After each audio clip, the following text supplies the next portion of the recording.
اما انا بقى هعمل لك شويه طعميه بيتي من اللي قلبك يحبها. او النبي انا بعشق الطعميه من ايدك. يلا قوليلي بقى هتعمليها ازاي؟ ماشي.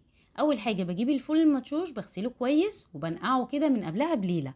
هقوم الصبح اصفيه، وهجيب بقى نص حزمه كزبره خضراء وبصلايه صغيره و8 فصوص توم او نص راس توم كده، وكام بقى عود بصل اخضر، باخد العروق الخضراء اللي تحت بس، يعني بصلتين كده تقريبا. ايه ده؟ يعني انت مش هتعمليها بكرات؟ لا، هعملها بالبصل الاخضر، بتكون طعمها احلى بكتير من الكرات، وكمان الكرات ما بيبقاش متوفر قوي يعني في السوق. تمام. بس بنزلهم بقى كلهم كده في الكبة، وهبدأ افرم وانزل اللي في الجناب واريح كده وانزل وافضل اضرب. معلش نطول بالنا بقى، المرحلة دي بتاخد وقت شوية. انا اذا حسيتها تقيلة شوية هبدأ ازود معلقة مية في معلقة مية، يعني انا استخدمت تقريبا معلقتين ونص بالظبط مية لحد ما تنعم معايا وتبقى بالقوام ده.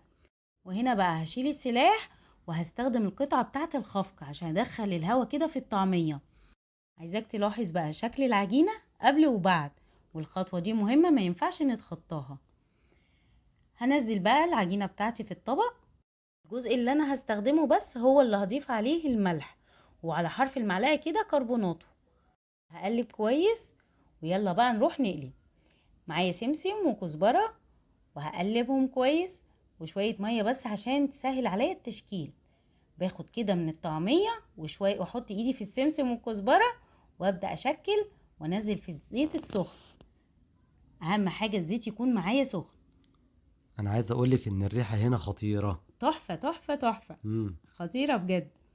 بص بقى، اول ما بتاخد اللون الذهبي الخطير ده بشيلها على طول. هاتي قرص بقى. مفيش الكلام ده، اما ادوق انا الاول. انت الاول. اكيد. بص مستويه ازاي وجميله. بص هشة وخطيرة ازاي، اعملي لي ومقرمشة وطعمها تحفة. اعملي لي سندوتش بقى. لا، انا هعمل لنفسي اكيد. بقى كده.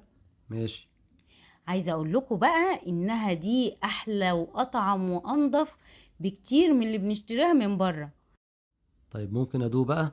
ماشي، اتفضل دوق. ايه الطعم الجميل ده؟ لا بجد تسلم ايدك. تسلم بألف هنا.